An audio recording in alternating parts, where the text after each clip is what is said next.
The illustrious Jabba bids you welcome. I'm going to regret this. I'm Pete Mitchell. He's Peyton Jones. And this is the Church Planter Podcast, brought to you by Church Planter Magazine.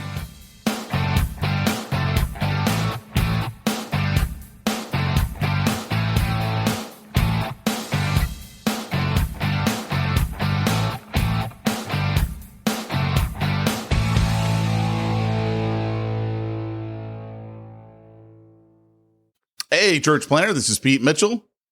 This is Peyton Jones. That was one of those times where I can't stop laughing before we actually get started. And you are listening to the Church Planter Podcast. And on today's episode, we're talking about spiritual gifts. What are they good for? Oh, wait, that was last week. Hey, that's not a bad title, actually. You're cool. Keep rolling. I like it. And if this is your first time joining us on the Old Church Planter Podcast, it might be your last time, but we hope it's not. Because right now we do a little something that Peyton and I enjoy more than the podcast, and it's called Smack Talk.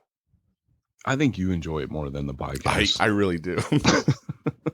I told you. I don't think anyone else that. I went to college and majored in radio, TV, film because I wanted to be a radio DJ in the morning. So. Yeah, that is true. And you know what's funny is like, this is kind of like, I don't know, like it's so many things, this podcast. It's kind of like the peanut butter and the chocolate. You put them together, you get a Reese's. Remember dipping sticks when you were a kid? You got like 3 packs of sugar, and then you got the white candy dipstick, and you dipped it in there. Remember that? No. Your saliva. It was really gross. You'd share it with people too. Here, you have some. You take this like white candy dipstick, put it in your mouth. It looked like a lady finger, man. You stick it in there, and then it gets covered with like it looked like a lady finger. Sugar. What the heck is a lady finger? It's like a type of cookie. It's hard to describe what this is shaped like a little jump drive or something. I don't know. And you dip it in there, and your saliva makes all that sugar stick to it, and then you just eat it. It's like a sugar nightmare, right? And but you gotta have both, and you don't know. You're like, should I just eat the sugar packet, or should I just chomp on the dipstick? But no, you eat them together, and that's our podcast. It's like Goober and Grape. You gotta have the PB and the J. It's like those yogurt packs. You get the yogurt, and now you get the chocolate and the nut pack on the side, and you flip them up into each other. And once you go there, you can't go back, right? I'm gonna stop right there because we prayed. Literally, this is, guys, we always pray before we start the podcast, because we want to be a blessing to you guys and not just be a total knuckleheads. And I've had this story that I've literally been sitting on for a week. Can't wait to tell Peyton the story. And he kept trying to get it out of me. I'm like, no, I got to save it for the podcast. And so this morning, right before we get on the podcast, he starts to pray and he just goes, Lord, please grant Pete wisdom. And just kind of leaves it right there. And he's just like, and he just starts laughing. He goes, you got to love any prayer that starts with, please grant Pete wisdom. because I told him, I go, I'm going to be straight with you, man. This may not shine the best light on yours truly. Because, well, this is dashboard confessional time. And we did pray. And I ended up just on him. Maybe I should just pray for you after you share your story that I've never heard. All right. So here's the deal, guys. If you listened to last week's episode, I was really excited because we recorded that on Thursday. And later that day, I was thinking about I was going to be buying a car, right? Because we need a new car. We need a family car. I love that I call this a family car. So we ended up getting the Dodge Charger RT, which is, it's the Hemi. It's the big engine. And let me tell you, man, Peyton, you're going to love this thing. When you get inside and you hit the gas, it just takes off. Like I've already left skid marks from just hitting the gas at the stop signs all over my neighborhood. I'm sure my neighbors just hate me right now. So, and that's too bad for them. So anyway, here's the deal. The train's going by, so I'm on mute, but I do want to say I looked up a video of it, and they're cop cars. Not the newer for ones. high-speed chase cop cars. Not the newer ones, but yeah, there are a lot of Dodge Charger cop cars because they looked really cool and mean. But the 2017s, it's a I don't know what year they did the redesign, but man, the thing looks just awesome. And I joked on Facebook because I went to this event last Friday, and it was down in San Diego, so I drove the new car down there, and I valeted it. And they parked it like right in front of everything. And it was like right across from the Lambo, and they had all the Mercedes, and it was in front of the Porsche. And I'm like, yeah, you got a good family car when they park it right across from the Lambo. And I mean, the thing's just hot, right? Love this thing. Horrible gas mileage, as if I care at all about the gas mileage. Remember that conversation from last week? And by the way, on a side note, I can see you're typing something and not really paying attention to my story, which kind of hurts a little bit. But by the way, I did get a new pair of Star Wars underwear. Just thought I'd let you know. I'm back. But but they are black. So I mean that was good. They're not white. They're not white. Okay. Anyway, back to my story. So here's the deal. We go in and we already negotiated the price. So we knew what the price was. And you know how at car dealers you pretty much can't trust them at all? Well, these guys literally lied to my face on no less than 3 occasions on direct questions that I asked them. Yep, I've had that. And I think they thought that I was like everyone else they dealt with. I mean, that's the only thing I can chalk it up to. Okay. So basically, the lie came down to this. They said in order for me to get this rate on the financing, the low rate, I had to buy all this crap, the extended warranty, all this other. And I keep looking at them and I go, why in the world does the bank care if I have an extended warranty? Right. Like that doesn't make any sense at all. And so they had, the beautiful lie for that. So anyway, I'm doing the compare and contrast and I'm like, all right, whatever. Makes more sense. We'll go ahead and do that. So then we go to the finance guy and he writes everything up. Well, by this point, we'd been there for 3 hours with 2 kids, a 5-year-old and a 2-year-old. So my kids were like off the wall. Right. And it's like, just sign everything, sign it, and go. I've done that too. So we sign everything. Now, apparently there's a new law in California where the dealerships have to offer people 72 hours to change their mind, but they have to pay for this option. Now, I didn't know that it was costing us $250 to have this 72-hour right of, bring back the car. Wait, so this is not an option for you. They have to offer it? They have to offer it, but I don't have to take it for the okay. $250. They didn't tell me it was $250. And by this point, 3 hours there, 2 kids screaming. It's like, just sign everything. Well, that ended up being one of their biggest mistakes ever. Because I get home at 6 o'clock at night. I start reading through the contract. Actually, no, it was after dinner. So it's probably 7 o'clock. And I start reading through the contract. Now, I guess they figure most people are so excited they don't actually read everything. Right. So all of a sudden, this, quote unquote, extended warranty, which I thought was total crap. And they're like, oh, here's the form that you can send in and it'll cancel it off. Just wait 4 months. And I'm like, okay, wait 4 months. That means you guys have already made your commission. You don't care if I cancel it off then because you've already been paid. Like I'm doing the math. I'm a salesman. I know what the deal is, right? I read this thing and now it's $4,500, not $3,000. And then it clearly says on the form, you do not need to buy any of this crap to get this financing. It clearly says that. I went from upset to over the moon, seeing red. I mean, I am I have blown my top. You went into Terminator mode. So I call up the guy, I get some gal on the phone. Oh, who'd you like to talk to? I go, give me the general manager. Oh, he's gone for the day. Give me someone with a male anatomy who can make some decisions. Like I did not say oh, that. dude, I am, like I said, this isn't showing me in the best light, right? Because I am just livid. Well, it turns I'm out not a priest, right? Like I can't do anything for you on the other side of this. I can't give you Hail Marys or absolution. you can give me Hail Marys, it just aren't going to do any good. So the guy gets on the phone, the guy who lied to my face. And I am just going off on him.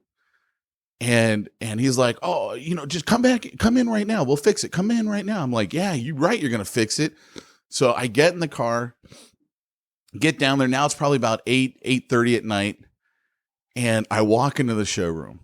I see the guy and I'm shaking. I'm so mad, right? I mean, I am ready to just go to town. Now, keep in mind, this is one of the major car dealers in Southern California. Apparently, they're the largest in the country, whatever, right? They all say that.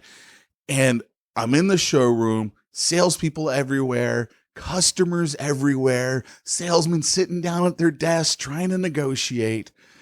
And I see him, the guy who lies to my face. I see him. And I go over there with the contract and I start going off. And the more I talk, the more upset I get, the louder my voice gets. Next thing you know, everyone, salespeople, customers, negotiating their deals, everyone has stopped and all eyes are on me. And I am just livid. I'm going down it. And he goes, oh, I think we had a misunderstanding. I didn't understand your question. I go, did I stutter? I'm just like, I am like, no. And I go, what kind of person looks someone in the eyes and does this? What kind of person could do this? And it is just like, everyone has stopped. Why? And I'm like, just what kind of soul do you not have? And I will fully admit I had some choice words as I was describing how I felt about the experience and this crap that they made me buy, right? I mean, just right. And I'm like, so this was a $4,500 lie. It was a $4,500 lie. Oh my gosh. I mean, that's not small, right? That's huge. So I'm over the moon, man. And at this point, they are like, do whatever it takes to get this man off the showroom floor. He's screwing up our sales. Because, like, who is going to believe the lie now? Because apparently this is their standard lie. I mean, that's what I found out from talking to someone else. This is how they sell. And I've just screwed it up for everyone else that's in there. They're trying to pull this crap on them. I mean, I totally just, I nail them. Yeah. So they take me to the, to the guy who did all of our financing. And so this guy has been warned, right? So he's like, oh man, I got to deal with another one of these. Cause he's been in the car business. I'm not the first guy that's just gone off on them. Right. So, and at this point I'm trying to like hold back. I'm like, dude, I know it's not your fault. I know you just, been thrown into this. You were thrown into this earlier. I get that. But these people boldface lied to me. And I go, it says right here, I don't need to have any of this crap. And he goes, so what do you want us to do? I go, take it all off. I don't want any of it. Well, long story short, we have to put everything under Jamie's name because those that know my story know I got a lot of crap in my my credit report. So I just didn't even want it. I don't want anything even tied to me. So we did it all under Jamie's. And Jamie didn't come back because we had the kids and all that. So he's like, come back with her and we'll just have her re-sign everything and we'll fix it. So I'm like, all right, well, we'll be back on Sunday, like 2 hours before my 72 hours are up when I can return the car. Right. Right. And part of me is like, dude, you know what? Half of me just wants to write a check for the full amount and just be like, look, I'm paying cash for it, because then they would lose even more money because they're not financing it. They're not selling me anything else. And I'm imagining, they really didn't want me to do that. Right. Because they were the whole time they're like, oh no, you don't need to do that. And I'm like, yeah, I realize it. You guys make money on all this other jazz. So anyway, we go back on Sunday and we got to wait around for like 45 minutes to finally get in to see the guy. And he's just like tiptoeing because he knows just how upset we are. And by this point, though, on Sunday, we're waiting, and we had to wait, like I said, like 45 minutes. And it's really windy, and so we're sitting inside the office, and this one guy comes up, and he's like, are you guys returning a car? Because I had all the paperwork there, and I go, and I just look at him and go, if you guys don't fix it, we're returning it. And he's like, oh, okay, well, I'll make sure. I think the guy's name was Noah. I'll make sure no one knows that you're here. And so Jamie just looks at me and she goes, are you getting more upset the longer we have to wait here? And I'm like, no, at this point, I mean, I'm not even upset at all anymore. Like I had already gone to the moon for like days. And so on Sunday, I was like, I don't have any energy, man. I'm not upset. It's like, you're either going to fix this. I'm going to buy the car cash. Cause I knew I wasn't going to actually turn it back in. I mean, I loved that car. I was like, dude, this is Pete's new car. And, already named it. It's the Black Beauty. No, but it's just it actually looks like Knight Rider, and they have this 8.4-inch screen in the like backup cameras and all that stuff, and it's got like these lines that make it look like Kit. I kid you not. One of the background designs looks like Kit, and I'm like, oh, that's the background design on my car. Is that what you sent me a picture of? No, that was something different. That was an app. I thought that was Kit. That was Kit. That was an app called Kit. All right. So anyway, they ended up fixing it. It ends up saving us because then the guy goes, look, we want to make this right. So here's what we can do. We can take everything off. No problem. Here's what your new payment will be. And I kept telling the guys, I'm like, I don't care about the payment because we're planning on just paying the whole thing off in the first year. Like I just wanted it for the credit history to help our credit get better. And I didn't want to actually keep it for whatever it was, 5-6 year loan. I was just like, I'm going to pay it off in the first year because I literally could have just bought the car cash. Right. But my money is better off not in a depreciating asset. It's better off in my account so I can run ads because I got a business to run, right? Yeah. So anyway, I even caught that guy in a lie. Like, but at that point I was like, I don't even care anymore. None of you people. Oh, he lied to you on the Sunday? He lied to me on the Thursday when I had come back. Oh, right. Because one of his lines was, he goes, well, let me show you what our actual hard costs on this are. And it was like $3,600. And he goes, so, we're actually losing money because we're also throwing it. And I'm like, dude, shut up, dude. I'm like, first of all, there is no way on God's green earth that an extended warranty costs $3,600. Because there's no way this car is going to have $3,600 worth of repairs in the time span that it needs to have, which is basically over 3 years. Right. And so anyway, I caught him in the lie because when I came back on Sunday, he goes, look, we can strip everything out. Here's what we can do for you. He goes, because you had to come back in here, I can give it to you for $1 over our cost. And now that happens to be $1,700. Right. And I'm like, on Thursday, you idiot, you showed me 36 as your hard cost. So this is the other hard cost. I'm like, you guys are so full of it. Like they're still trying to sell you the extended warranty. But that one actually made more sense because that one was a 10-year. And I was like, dude, I'll do a 10-year for $1,700 because the odds of something going wrong in 10 years is better. And at $1,700, I was like, okay, that actually makes more mathematical sense to me. Right. So that one I was totally cool with. And what's funny is, so I was just, and long story short, it ended up saving us $2,800. So I was like, dude, I was so glad that I just went off on you guys, but I would never shop at Huntington Beach, Ford, Jeep, Dodge, Cherokee. Never shop there ever. And, and so my neighbor, they're all the same. They are all the same. Well, my neighbor, he works in the auto industry. Like he's a service. He runs the service manager of parts for, he's been doing it his whole life. Right. And so he's there Thursday or Sunday night. And I'm like, hey man, can you help me put my booster seat in? Cause he's certified to do all that stuff. So I know he knew that because I couldn't figure it out. Right. So he comes over and I'm telling him my story and he just looks at me and he goes, there's probably one ethical car salesman out there. I've never met him, but there has to be one. And this is a guy who works in the industry. Like, he's at one of the major companies in Buena Park and runs their whole service division. And then he just goes, 85% of them are liars. I mean, he was just the lawyers who didn't actually have the gumption to get an education go to work. Well, and I made the comment. I was like, I said something about the mortgage industry, and he goes, where do you think all those guys went after the mortgage industry collapsed? Yep. Like the subprime guys were, because I worked with them so much, they were the most unethical people you'd ever meet. Yeah. And I'm like, great. So now they're selling warranties at the car dealers. Pretty much. So, I mean, I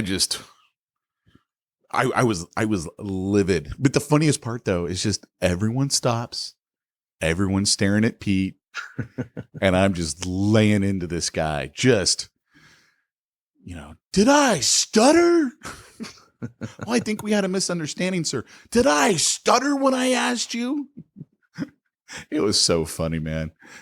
I really hope I ruined their sales that night. I really you did. You pretty much. Well, there are people sitting there who are like, I've already been here 2 hours. I'm continuing. They were probably like, so they are full of crap. That's you think? Oh, yeah. Did you feel like you actually did kill those sales? Oh, yeah. There's no way. There is no way anybody in there was leaving with a financed car. They were either paying cash or leaving. Because nice. I exposed them. I totally exposed their whole lie. And so I used you actually went into the details of their financing. Oh, yeah. He goes, oh, that's not what it means. I go, really? Let me read it to you word for word right here on the contract. And I read the whole line, top of my lungs. And I'm like, so explain to me again how I have to buy that crap? We'll take care of this right away. Are you serious? Yes. I'm reading to you right on the legalese. Read it to you. Oh my gosh, dude. I was like, you freaking car dealers.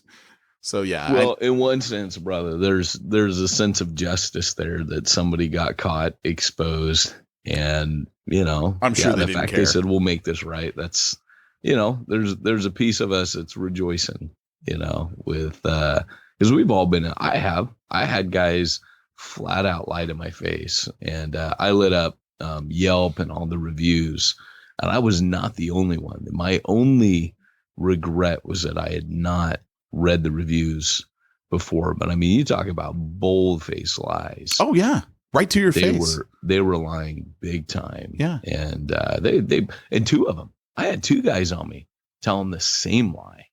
And I lit him up, and the manager called me. And when he read my review, here's the thing: is when you make a writer angry, that doesn't bode well for you, because not in today's day and age. That's for sure. No, when a writer gets mad at you, we're eloquent and we can express things. There's an art form. There's a dark gift that some of us possess that we try not. I don't have the writer's gift. I have the I'm going to get everyone's attention and expose you gift. Yeah. So they called me up and begged me to remove it, and I said I'll edit it, but I will not remove it. And they were like, okay. And then the big boss, he read it. And he was like, okay, we retract our previous offer if that doesn't come down. And I said, it's staying, because there's a bigger issue here than I think it was like 1,000 or 2,000. At that time, that was like, I mean, that's a lot of money. Still a huge amount of money. It's a total lot of money. At that time, I was like, nope, it's staying up, because I've read the other reviews on here.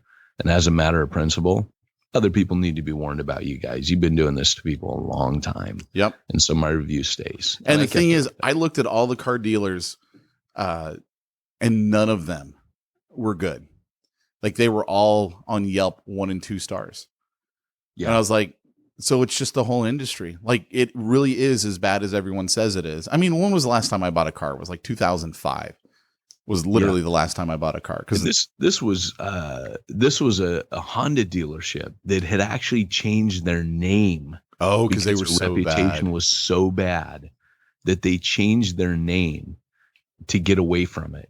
And so that's what I put on their new site. And there were other people on there, and they were bringing up the name change. These guys used to be this, and we knew their reputation. It was the same guys, So, anyways, it was a justice issue for sure. Yeah. So it's so funny, because in my my Bivo Business Growth Consulting course for church planners, which is proudly sponsoring the Church Planner podcast today, one of the guys in there was like, hey, you know what, guys, these used car dealers, man, they got all kinds of margin, and we could really go in there and help them. And all these guys are like getting really excited. And I just go in there and I'm like, guys, man, I don't think you want to be working with used car dealers. They have a reputation for a reason. Yes, you can help them make more sales. I don't think you want to help them make more sales. And Ben, I believe it was Ben Hartel. He gets in there. He's one of the church planners from Santa Cruz who's in the course. And he starts talking to the guys. He goes, guys, I used to work for these guys. And Pete's right. You do not want to work with car dealers. And then after having this experience, I'm like, yeah, you really don't. I don't want to help those guys make any more sales. They're not ethical. That Ben is one of my when I used to teach church planning at the university courses online. Get out of town. He was one of my students. No way. 5 years ago, Ben Hartel. Yeah. No, before kidding. They had planted up in Santa Cruz, they were getting ready to do it. Dude, so. Ben is a cool guy, man. He's a very cool really guy. Cool guy. Yeah, that's awesome. I didn't know that. That's funny. Yeah. I know most of those guys. There's only a couple that I didn't know that were in there, and yeah. So, hey, well, should we go ahead? Hey, and today's podcast is also brought to you by Hardcore Church Planning, our sister podcast, Church Planner Magazine, which does exist, by the way. Some of you guys, you probably think we're just called Church Planner, but we have a magazine that's called Church Planner. It's pretty good. And number 3, reachingtheunreachbook.com. Nice. Cha-ching, which is my next book. That's what I'm talking about. And who's it being published by? Zondervan. Notice, guys, that wasn't Peyton Jones Publishing. It's a real publisher. It's a real made from trees book. And it drops on May 16, 2017. I'm going to be interviewed by Daniel M. from New Churches on May 4th, Star Wars Day. May the 4th be with you. Let me hear you holla. Let me hear you. So now that I've just gone through and told my awesome story of not having the fruit of the Spirit, let's talk about spiritual gifts, shall we? You know, I actually did not cringe or wince once. I actually think that is a great testimony to sanctification for you, because I think it could have been worse, Pete. It could have been worse, and I only had my choice words a few times. Yeah, it's see in the other Pete, it would have been. Oh, it would have started out and ended with. It would have not have been directed towards the stuff. It would have been directed towards the guy. Yeah. So hey, there's growth. You know, it may only be at a snail's pace, Pete. Well, as A. David would say, there's grace for you too. That's all I kept thinking. Brother. There's grace for me, baby. There's grace for you too. And what's so cool about A. David is he is constantly talking to people. He is an African-American minister, and I love watching that guy. He'll be talking to people on Facebook, and that's how he'll end everything is, but there's grace for you too. That's how he keeps it real. Yeah. Keeps it spirit centered and Jesus focused. So well, what was interesting too, right, man. Excuse me. What was interesting is one time I saw his conversation and someone thought he was belittling them because he's like, oh, there's grace for you too, like their point of view. And so that guy called A. David out on it, and A. David goes, no, you don't understand. I'm reminding myself that there's grace for you. That's it. And when you look at it like that, it like changed the whole context. He was reminding himself not to get angry with someone else's point of view. Absolutely. And it was like, wow, that was powerful. That's how he can walk away from it, is kind of like, you know what? The Lord loves you nonetheless. He's died for you. He's poured his spirit into you. Boom. And I have to leave it there. Yeah. Because you're his responsibility. Right. And it works, man. And it's like that guy. One of the most powerful things I've seen, speaking of love over, conquering good, which you failed at miserably in that car dealership. But I did love the car. I love the car. Does that count? But the if you're new to the podcast, you have to understand Pete and I are like best friends. We do this all the time. There's please don't write in and go, I think what Pete did was wrong. Yes, I know what Pete did was wrong, but deal with it. This segment needs to be called Dashboard Confessional. Very fitting title for this. So here's the deal. I had heard this story of a guy. He was in the news, And he had a closet full, I think it was somewhere around 50 KKK robes and hoods. Oh, yeah, I saw that. And that was probably the most powerful. It was more than 50. It was 200. Was it really? Yeah. And what he would do is he would encounter white supremacists and racists and clan members, and he would chat with them, and he would be like, "Hey, can I talk to you?"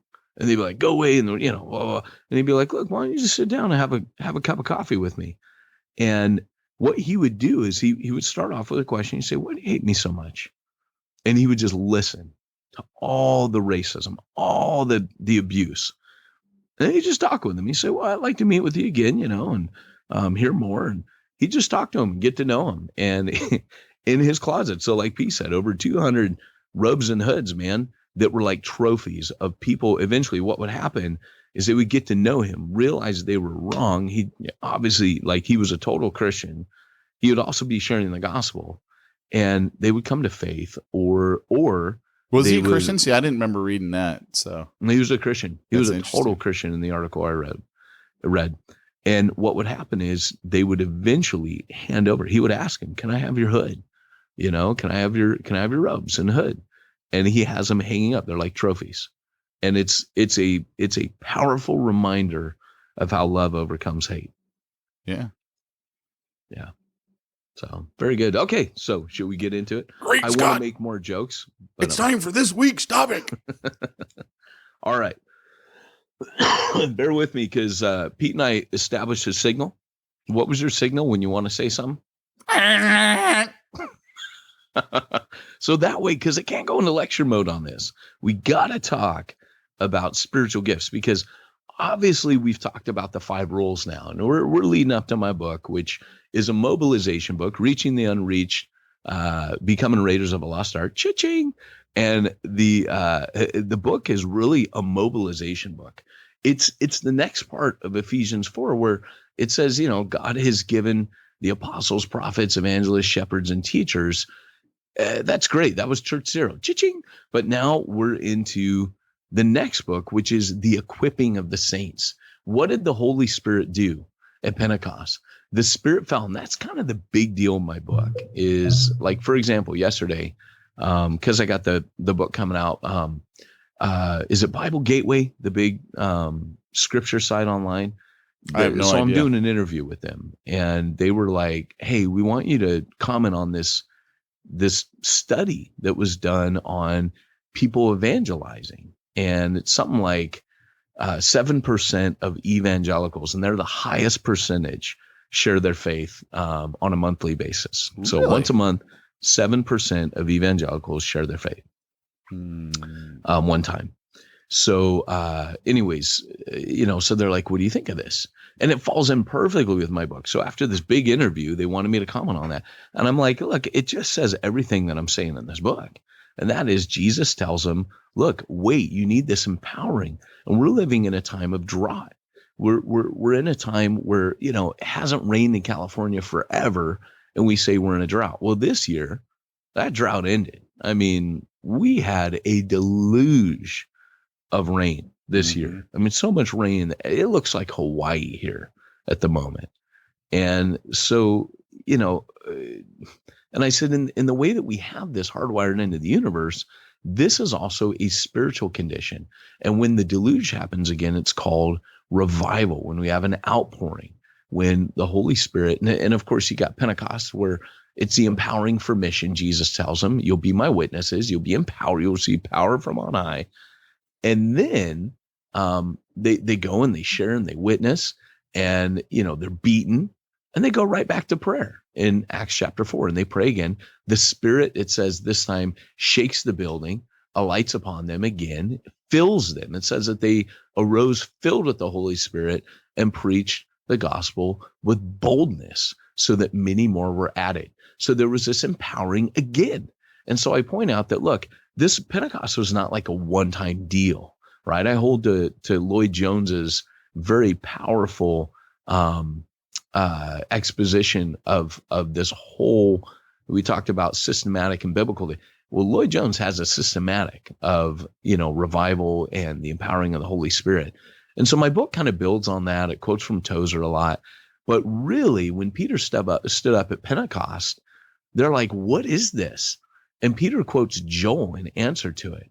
And he says, in the last days, I will pour out my spirit upon your sons and daughters. Your old men will prophesy. Your young men will dream dreams.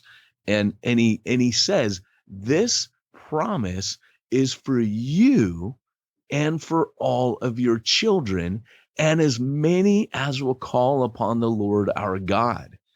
And so what I'm pointing out to is, look, guys, this is an ongoing thing. Like, this is as many as will call. This is a promise for all believers, and every time that the Spirit is there, if we will rely upon him for empowering. And I said, basically what you're seeing today as a result of those statistics is us trying to do it all ourselves.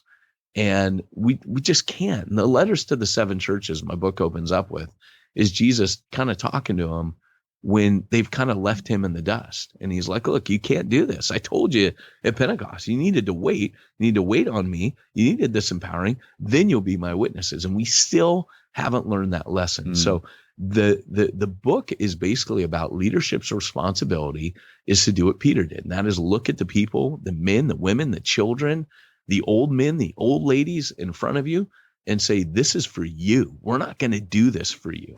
This is for you. The spiritual gifts are something that are for all of you, and you will prophesy and you will dream dreams. And what you're seeing here, this empowering, this is for all of you. And so Reaching the Unreached, Becoming Raiders of a Lost Art, cha-ching, is a book. And this isn't actually the podcast about that book. That's coming. But this is really about that next part of Ephesians, going on for that leadership of, if my job is to equip the saints, then an apostle equips the congregation in a certain way. The prophet equips the congregation in a certain way. The evangelist equips the congregation in a certain way. I'm going to stop there because you see where that's going. But we need to talk about the spiritual gifts. So, yeah. Yeah. That's where I'm going. I dig it. So let me start off. And let me actually dovetail into a story that happened this week that has nothing to do with my car. That excuse us, guys. Both of us have a cough, and I swear we haven't been around each other, so it's not like we gave it to each other. Go on, say it. We haven't been kissing. Just said that to make you uncomfortable. I made it weird. I got Tyrone to stop saying "I love you, man" when he hangs up the phone to me because of. He heard the podcast where I'm like, dude, I hate it when he says that. And so now he doesn't say it to me anymore. And I'm like, all right. My masculinity is now intact. I don't think I've ever told you I loved you. Don't. I don't think I ever have. That'll end the podcast right there. Isn't that like an old Van Morrison song? Have I told you lately that I loved you? Isn't that probably Van Morrison? Right? I don't know who sings, but okay, all right. So I'm at this event on Tuesday. And this is with one of my clients, and she's a real estate coach. And so we were putting on this big 2-day event, and we had, 250 people there. And one of her coaches went up to speak. And so he's trying to make a point. And I don't even know what his point was. He goes, let me tell you a little story about a guy by the name of Saul of Tarsus. And let me tell you a little ditty about Jack and Diane. I'm listening. That's what it sound like. Yeah, I'm listening to his story, and all I'm thinking in the back of my head is, this is some of the worst theology I've ever heard in my life. I'm like, okay, you clearly don't understand the story, and you're making up stuff and throwing it in, and this is you've like, I realized he was trying to connect with an audience. And he's just using to him, it was probably just, it's an old fable that we probably all know. And let me share it to you in another light, right? So that's all I'm thinking in the back of my head is really bad theology. So then I get up there and I do my little piece on marketing. And at one of the breaks, this gal comes up to me and she goes, is there any way that I could talk to you, outside of this whole event? And I'm like, what? Like, I didn't understand where she's going. And I'm like, well, look, just so you know, anything I do with real estate agents, I only do through Excellium, my client's company, because I'm like, I don't want to in any way damage my relationship with my client. And honestly, it's like, it's not worth it to me for whatever they would pay me to work with them individually. It's so not worth it. And she starts talking and she's like, and finally I understood what she was saying, because she's like, yeah, there's too much religious stuff here. And she's like, I've been really hurt by Christians in the past. So, I mean, I really can't. And at first I'm like, what do you mean there's too much religious stuff? And then I realized, it was the really bad Saul of Tarsus theology story that this guy was trying to use. But it on one level, it was like, I was like, man, I don't know how to respond to this. Because first of all, I'm thinking, you realize you chose the one guy here who's probably actually more religious than anyone else. And you said this to him. And I'm like thinking, because that other stuff is like, I don't even know where he came up with it. But it was just something you said made me think of that, of just the whole, how we approach people and how we talk to them. Man, I tell you, we can really damage people. We can. And this is the thing along those lines. It's kind of what's happened with the whole idea of the gifts. Whenever, I don't know about you, but it used to be for me, and even still, the Bible says test the spirits. I would hear people like all of a sudden they mention the gifts and I'd be like, oh, okay. All right. Where are you coming? Uh-oh. Where are you coming from? Right. Because, Corinthians is a real thing. I mean, the book of Corinthians, it happened and it still happens. And there's still people. Now, nowhere does Paul say we should write off spiritual gifts. He just goes, look, you got to rein that in. And there are people that just go crazy, go nuts, and are just frankly weird. And I got to be honest with you, when Peter was asked, hey, is this a new wine? And he go, yeah, woohoo, and start screaming and acting weird. I'm drunk in the spirit. What Peter did is he gave a very rational response and said, this is not new wine. Taverns aren't even open yet. But what this is what Joel spoke about. He didn't go even more nuts. And guys, being weird is not a hallmark of spirituality. I have a low tolerance for people passing off strangeness as spiritual. In fact, it makes me really angry, because there are things that the prophets did that just don't fly, like taking your clothes off. Now, nobody's gone that weird yet today. But that was a direct command by God to go to a king and, do certain things for shock value. And I dig that, and I'm good with that. But in the New Testament, you never see anything like that. And I want to talk in a very sane and hopefully challenging, because those of you that are happy to believe in the gifts, but never see them practiced, I'm not cool with that either, because that means that you're paying lip service to something that you say you believe, but your life hasn't caught up to. And I get it. I was a fan of Lloyd Jones. He very much believed they were active. But in most Reformed churches, you would not, even in, like when Driscoll was a continuationist, meaning that he believes the gifts continued today. And Acts 29, was a movement full of continuationists. But if you went to the average church, and this isn't bagging on Acts 20, this is typical of any Reformed continuationist, or even Calvary Chapel, my background, back when I was in Calvary, where we believed in it, but you didn't really ever see it practiced. And that's not really much good either, because you're kind of just saying, yeah, it's there, but we don't use it. So it'd be like Pete's Charger sitting in the garage. Meanwhile, he keeps taking the Eurostar or the minivan, all the time. And it's like, well, that's not what a Charger was for. It wasn't there to sit in the garage. So just to kind of go into some of the background on the gifts. Remember, Pete, you just whenever you have to. Will be good. Okay, yes, Pete. Just to let everyone know, Peyton and I are starting a new podcast called Taking Charger. Didn't we say that was going to be the name of last week's episode? No, we were like, let's start a new podcast, Taking Charger. That's what we're going to call it. Your love for your car might be just passing over that line there, pal. I'm just saying. I know. I'm counting the minutes till I get a speeding ticket, like literally. So verse 1 of 1 Corinthians, Paul talks about the spirituals. Okay.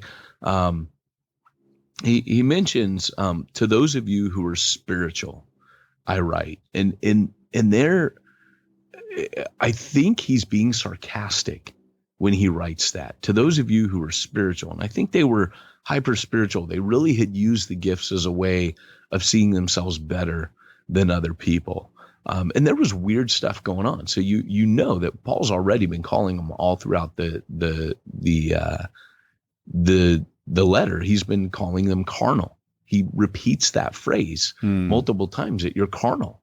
And so when he calls them spiritual right before the gifts, he's actually he's being a bit sarcastic.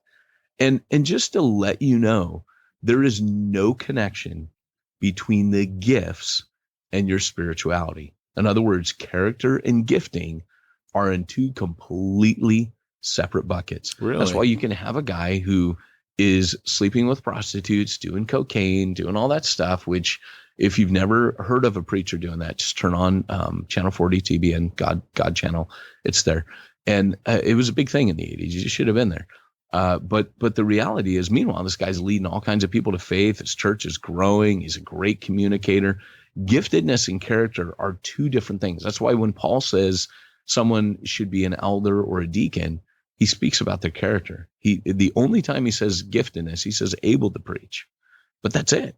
Able doesn't have to be a superstar, but his character is more important than anything, because giftedness and character are different. So when you see someone operating in the gifts, and I will tell you, there is a connection between the amount of effectiveness that you can have when you're fasting, when you're praying, because it's dependence upon the Lord. So that is a principle in Scripture for sure. But do not ever see someone's gift, like you see they have the gift of prophecy or healing, and assume, whoa, that person must be way spiritual. Otherwise, how else do they have that kind of power? Well, look at Peter. Peter's the biggest screw up and failure. 40 days earlier, he denied Jesus 3 times. 50 days earlier, he denied Jesus 3 times. He was not that was less than 2. It was like 6 weeks earlier. Yeah, but I don't think you could really use him as the example, because he might have been a screw up, but he was still Peter.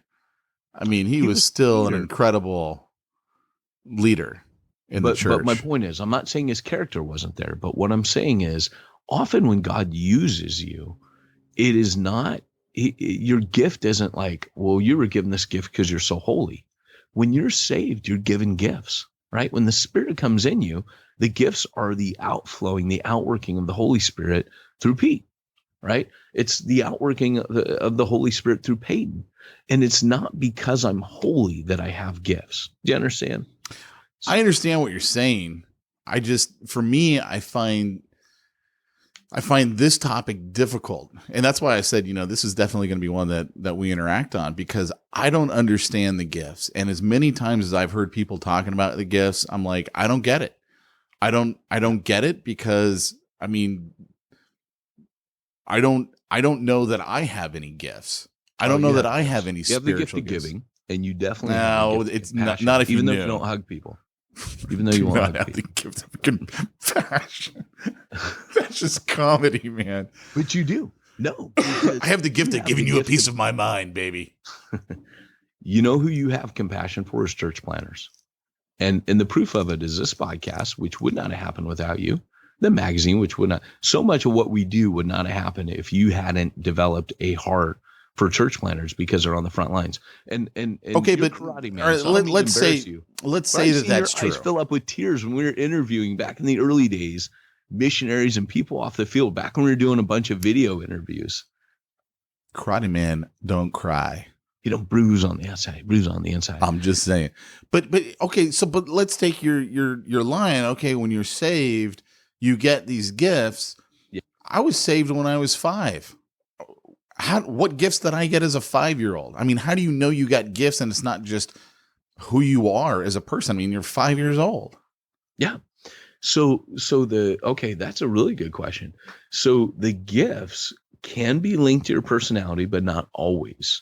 So for example, for me, I was a teacher, but I've been a reader all my life. So if I'm on the Strength Finder, I'm a learner. That's one of my things that I learn. I love to assimilate knowledge, and that just goes with me everywhere. Now, has God used that for the spiritual gift of teaching? Yes, but there are people who are learners in their personality profile. You don't ever want them stepping into a pulpit because it cannot connect. There is no spiritual gift. Case in point, I remember I went on this mission trip once, and what we did is the first week we evangelized. And then this was a cool idea. We were in Hungary. We rented a retreat center, and we took all the brand new believers that came to faith and took them to a retreat center for a week. And they were poor. I mean, this was, post Iron Curtain Europe, man, Eastern Europe. And it was 90, gosh, the wall came down in 89? Is that right? And Sounds about right. Yeah, this is like early 90s. And it was cool, man. Like, they're like, yeah, I'll come, So they came out and we wined and dined them. Excuse me. I meant to mute that. But here comes the train. And your dog. Thanks for that. But what happened was there was this guy, and he was teaching, and he was the worst teacher I think I've ever heard. And God was speaking through that guy. I don't know how to put it, man. It was like the word of everybody was hearing powerfully from God. And this guy could not teach the Bible to save his life. And it was almost like he was more prophetic than he was expositional. And I was hearing God's heart and God's voice. And it was like God telling me, hey, don't think just because you can exposit that you can spiritually teach, right? And so what I was going to say is maybe a helpful way for you to, in all of our listeners, because I think that's a great question. We link it to holiness. The word gift in the Greek is grace. It literally means the graces. Now, to us, this grace was given. If you read, let me just pull it up here. I don't have it in front of me while we're talking, but if you go to Romans chapter 15, or excuse me, not 15, Romans 12. Well, I said 15. Romans 12, Paul says, I appeal to you, and he keeps talking about grace. For by the grace given to me, I say to everyone among you not to think of himself more highly than he ought, but with somberness, or soberness, sober judgment. And when he talks about the gifts, he says to each one of us, he says, having gifts that differ according to the grace given us, let us use them. That's verse 6. Let me actually read it to you how it sounds in the Greek. Let me read it in English again. Having gifts that differ according to the grace given to us, let us use them. This is how it actually reads in the Greek. Having graces that differ according to the grace graced to us. It's just grace, right? If God uses you, it's grace. That's why I used Peter earlier, because I believe that God often, to show his grace, uses people that aren't all together. Now, you are gonna stem the flow of the Holy Spirit if you're in sin, right? That's where I believe that there's a shift at that point, either back to your natural abilities, where the Spirit's power is maybe a little bit stopped up, or the Holy Spirit continues to work through you because it wasn't about you. Like, undoubtedly, people have been saved through ministries of people that were doing heroin and sleeping with hookers. Like, undoubtedly, people came to faith. You and I bumped into an individual at a conference, and you're like, don't you know who that is? And I'm like, no, because I was out of the country. It was a major scandalous figure, and I don't want to name that person, but remember? Yeah. Yeah, we did bumped meet into him. I forgot that we met him. I know we talked about him, but I forgot that we met we him. sat next to him. We're talking. I made some joke not knowing who he was. And that's when we were like, I can't believe you said that, dude. Because it, in a weird way, had I known who it was, you would have never made that joke. And, so, but again, it's these graces. Well, and along those lines, I remember reading, I can't remember the author's name, but he wrote the book Imagine Heaven, and we interviewed him on the podcast. And it's just full of all these near-death experiences. Is that what his name was? Yeah, John Burke. All these near-death experiences, and some of the most amazing ones to me were when God used people who are not Christian and didn't believe in him to save other people. Yeah. And I remember specifically, there's this one story, this guy, he's in the doctor's office going through a stress test. He has a heart attack and he keeps dying. And the doctor is doing CPR on him, waiting for the paramedics to arrive because it's not a hospital. It's just a doctor's office. And they need to get him to a hospital. And every time the guy has to stop doing CPR, the guy dies again. And every time he starts doing CPR again, he brings him back. And the guy is like yelling at him going, I'm in hell. I'm in hell. You have to save me. Yeah. And the doctor's like, shut up, dude. You don't know what you're talking about. But he keeps dying. He goes, you have to save me. And so he goes, the doctor just went back to like, all right, well, I think there's something about, asking Jesus into your life and blah, blah, blah. And like, walks him through this. And then the guy dies still. And when he comes back, he's like, I'm in heaven now. And like, and so the guy ends up living and is, like just a mad follower of Jesus. And to me, it's crazy because God used someone who wasn't saved. So absolutely, to say I totally get your point of God using ministers and pastors who have like huge amounts of sin.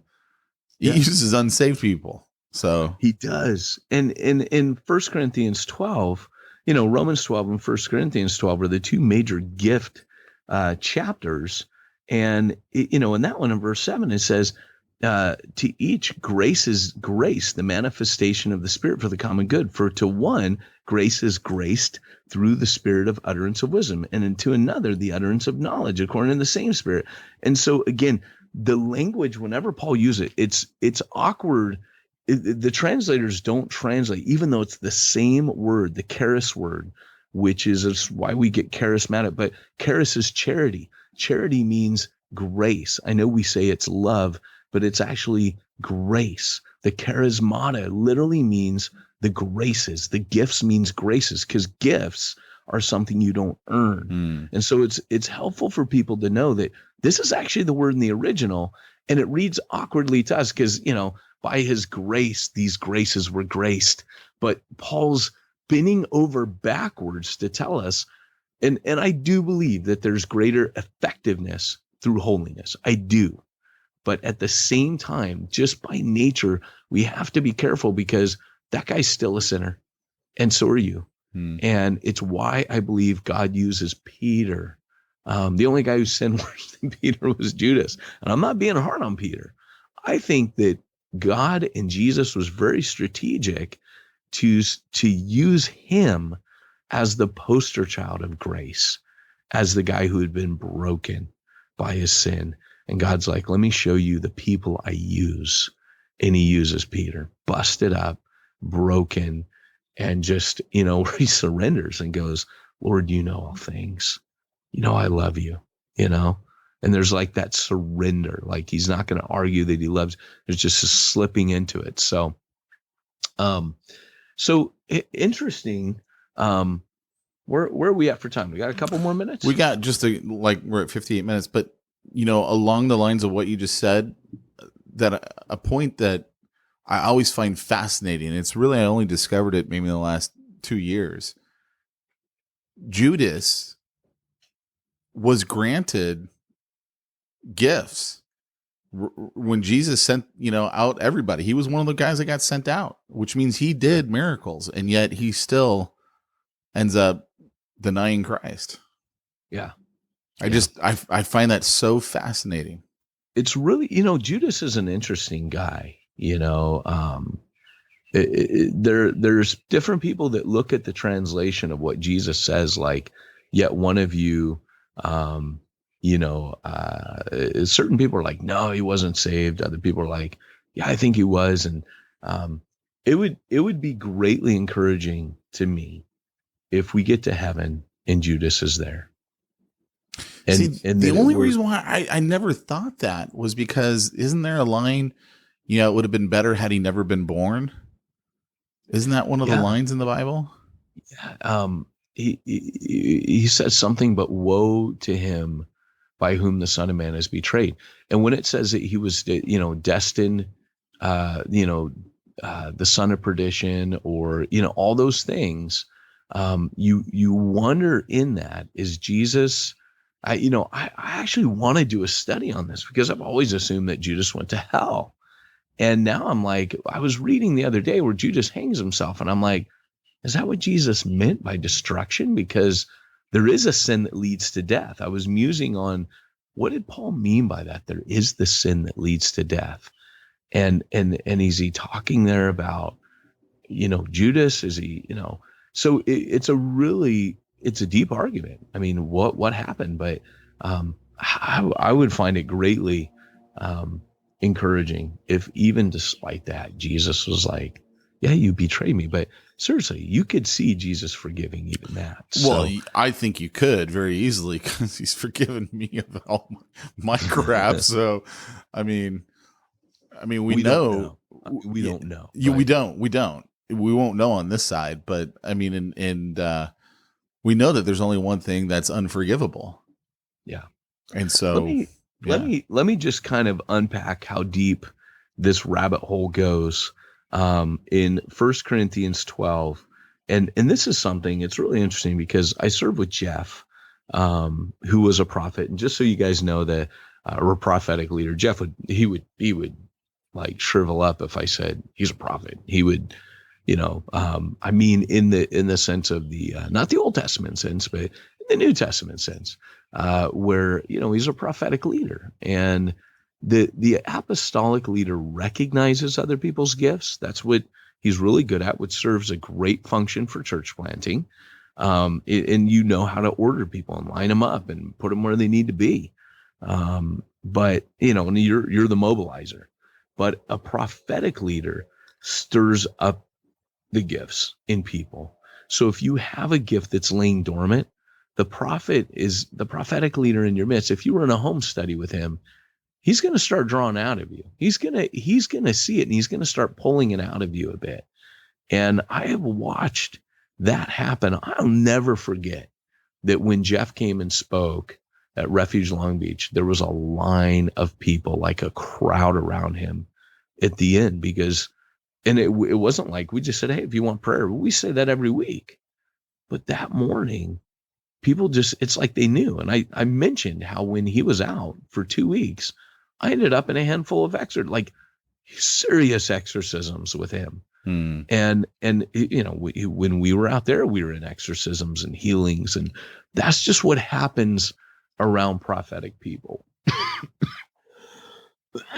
But Jeff, I remember once I asked him, hey, could you teach on the spiritual gifts? And it was like having my mind blown. And he pointed out, he goes, in 1 Corinthians chapter 12, he goes, there are 3 categories of gifts. I was like, what? And he goes, yeah, look. He goes, he says, now there are varieties of gifts, but the same Spirit. And there are varieties of service, but the same Lord. And there are varieties of activities, but the same God who empowers them all in everyone. To each is given the manifestation of the Spirit for the common good. And he's like, look, unpack each one of these words. These are the different types of spiritual gifts. These are the categories. You can fit all the gifts we have listed into these 3 categories. Paul's telling you these are the 3 categories, but there's one Spirit. I'm like, what? And he goes, yeah, the administrations, if you have the King James, means services, diakonia, or services to be performed for others. He goes, the operations, verse 6, or energma, which means energizing, means a divine energy that enables us to perform a service. Same word is used in 1 Peter 4:11 and Colossians, those of you that take notes, 1:29. And he goes, and lastly, there's manifestations. There's things in the word in Greek, there's phanerosis, which means to make visible or display. And when he was talking, I was like, what does that mean? And he goes, well, it reveals God's presence and glory. So if you read 1 Corinthians a little bit later, 2 chapters down, Paul says that when the non-believer comes in your midst and you prophesy, they realize that the Lord, a great fear comes upon them, and they say, surely the Lord is in your midst. He goes, that's a manifestation. That's a revealing where God's presence and glory. And he goes, and prophecy does that. Sometimes healing has that. That's an energizing. It can be a service, but it's also, they have these different effects. And he goes, so certain ones, like a service would be the gift of helps, right? The gift of compassion. Preaching, when we have someone preaching, that's an energizing, right? There's a power, there's an anointing where people are saved, and you just go, whoa, that was the Lord. And so I had never seen that category, and we're going to get into this more. We need to kind of really stop here, but let me tie a bow on this. God revealed himself the most powerfully through a person. Hebrews 1 brings us out that God revealed himself in the past through spoken words, but finally through the words of the prophets. But then he sends his son, and he comes in Jesus. And that was the greatest revealing. Well, Christ lives in us. So in the New Testament, there is still that idea that God wants to reveal himself through a person, through people, right? That's why Peter looked at that crowd and said, this is for all of you guys. It's not just for us as the 12. We're to equip the saints. This is for you and your sons and daughters and as many as the Lord our God will call. This is successive to generations. God is still wanting to reveal himself through you, and your gifts are a vital part of that. If what we're doing is preaching the grace of God, then the gifts manifested through you are the grace of God in action through you. And there's my mic drop. Doink. I dig it, man. I dig it. So what you're saying is, if you don't have the spiritual gift of, let's say, math and not a spiritual gift, Pete, and organization and taking care there's a gift. Yeah, there is a gift of that. Yeah, administration of workman's comp. Can you outsource that spiritual gift to someone else? You can. And who would I outsource that kind of spiritual gift to? Well, let me tell you, as an apostolic type leader, I happen to recognize you might have those gifts. And I would say simplifiedchurch.com. What? It's a website? Yeah, simplifiedchurch.com. Get in touch with them, and they'll take good care of you. They'll let you know all that they can do for you to take care of your giving needs. I dig it, man. I dig it. Simplifiedchurch.com. Josh Henry, tell him Pete and Peyton's at you. Yeah. And they won't like tell you one thing to your face and then put all kinds of other stuff in your contract. So that way you have to return Simplify Church within 72 hours. They won't do that. They will not do that to you. Talking chargers. Sorry. All right, guys. Well, hey, this has been, oh, and by the way, coming soon, and it might be Monday, on reachingtheunreachedbook.com, there's going to be a package if you pre-order that's going to have a bunch of freebies for you. What? Yeah. And you can pre-order my book and get a bunch of exclusive content and freebies. And if you guys appreciate the podcast and you're like, hey, you know what? I love that Peyton and Pete show up every week. I tell you what you can do. You can buy a case and take your church plant through my book. I don't ask for much, right? But I'd ask, hey, this is the one time I say buy my book. And this is the one time. Say that. I love that. Oh, I talk about my book all the time. This is the one time. Okay, just so everyone knows. I'm going to ask this a bunch coming up that you buy my book. And church planners out there, If you buy a case of this, let me know, and I will make it worth your while. What? So, hey, guys, thanks for joining us today. This has been Peyton Jones and Pete Mitchell reminding you, if you want to reach the ones no one's reaching, you need to go where nobody's going and do what nobody's doing.